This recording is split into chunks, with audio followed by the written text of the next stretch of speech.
Hey, so I'm recording this video first and foremost to help the people around me.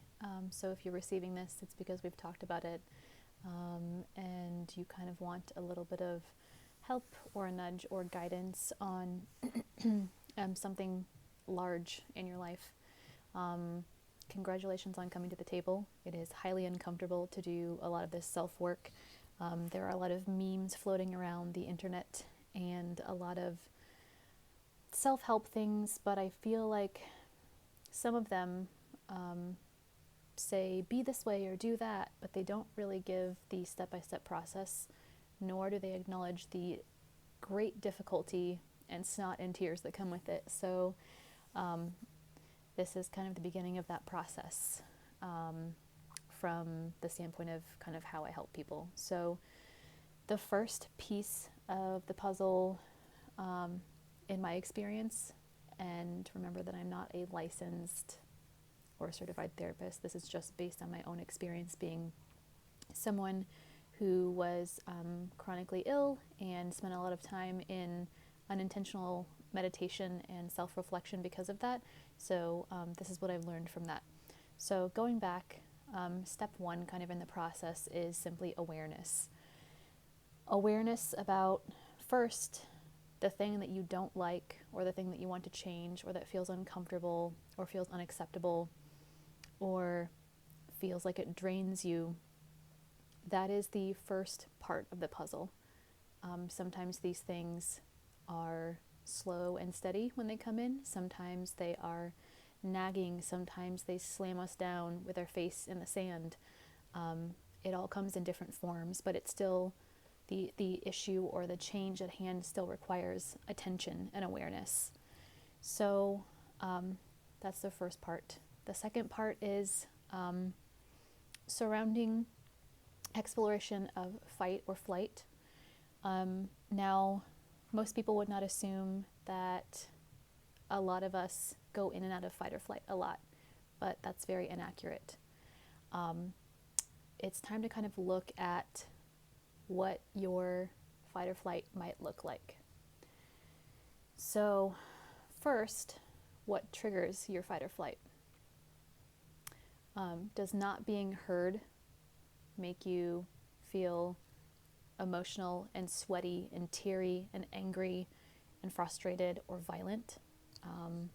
Does exhaustion elicit the same set of feelings in your body and in your mind? That's important to note as well, is not only what triggers the fight or flight, but how does it feel in your body? So perhaps we should rewind and feel it out in our body. So an example for me is that when I do not feel heard by someone who is in charge of me, for example, a boss or someone who is in control of my finances, so that could be, in a given scenario, a significant other, a parent, or a boss. All of those people are tied to my finances. And when those people come to me with either criticism or critique or feedback, whether well-intended or not well-intended, I get clammy, I get defensive, I get very angry. And the next step for me is that I want to shut everything down and walk away, because I cannot risk, in my mind at that time, taking on that critique or criticism and still being okay afterwards, my financial well-being. So I directly link that fight or flight trigger, emotionally and physically, to being financially unsafe and not financially surviving, which seems really weird and wild.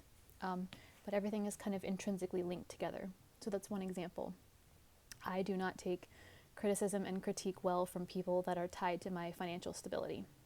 So that's one.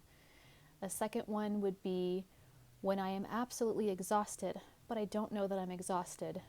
I have a very short fuse. So a place where I would normally be compassionate or flexible or see someone else's perspective or have time to wait until I need to eat or lay down or sleep or basically just turn everything off. I don't have a very long window. So It actually triggers my fight or flight when someone tells me, or it seems like someone is telling me, that I cannot take that period of relief that I need. That can, again, come in the form of work, significant other. And as far as work goes, I remember being a nanny, and I had this set idea in my mind because I was already exhausted. I was working so much. And when I was a nanny and the child was supposed to go down for a nap or go to the library for story time or something like that, and anything that impeded upon that plan for me to get my relief, my quiet time, my calm, I would start to feel this like flushed sweating in my body, and then would rise up anger. And it didn't make sense to me why a child that wouldn't take a nap or would cry like that started to make me angry, and I started to feel very upset with myself and self-conscious about why I wasn't having patience and compassion for this child.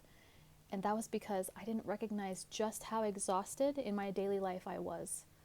And so I didn't know that there were warning signs before that point of fight or flight, of just needing to shut down, that I need to be paying attention to. So there are a few examples of what my fight or flight feels like, what my reaction is, and what triggers it. So the first piece, again, is for you. Where do you feel this particular situation in your body? Do you start to loop thoughts? Do you start to curse under your breath? Do you start to curse out loud? Do you feel like you want to hit things? Do you feel like you just want to run away? I'm trying to think of some other ways that it manifests. Do you want to yell? Does your voice get high pitched and kind of squeaky? Does your stomach get upset like you're going to have diarrhea? Do you want to go eat a lot of sugar or carbs or drink a lot? These are all kind of sequential things that come out of being triggered. So you're in this situation, you don't know what your bandwidth is until you're triggered. Then this particular situation that may not normally trigger you triggers you. Then your body and your mind start having this reaction, which feels completely uncontrollable. And physiologically in that moment, it's not really controllable because it's a natural body response. And then third, what do you do to cope with that triggering? Again, do you want to run? Do you want to punch somebody? Do you want to isolate? Do you want to drink? Do you want to eat? So that's the first overall step of this process. So let me know if you have any questions, but there will be a lot more pieces after this, but the awareness around the particular issue is the very first step.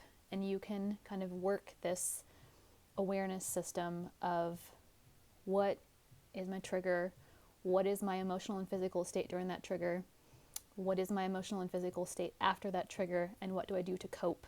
Those are the things to work through in every single scenario, in every different type of triggering. And you may find that some are very similar, and you may find that some are very different because they'll poke at different parts of trauma for us. They will poke at different parts of our upbringing, our just our experience of basically being safe or not being safe. So kind of go through that with yourself, sit with it, journal, and just start to have awareness over the next number of days or weeks, and see what that tells you, see what that wisdom tells you, because your body's trying to talk to you and it has something to say. So sit and listen.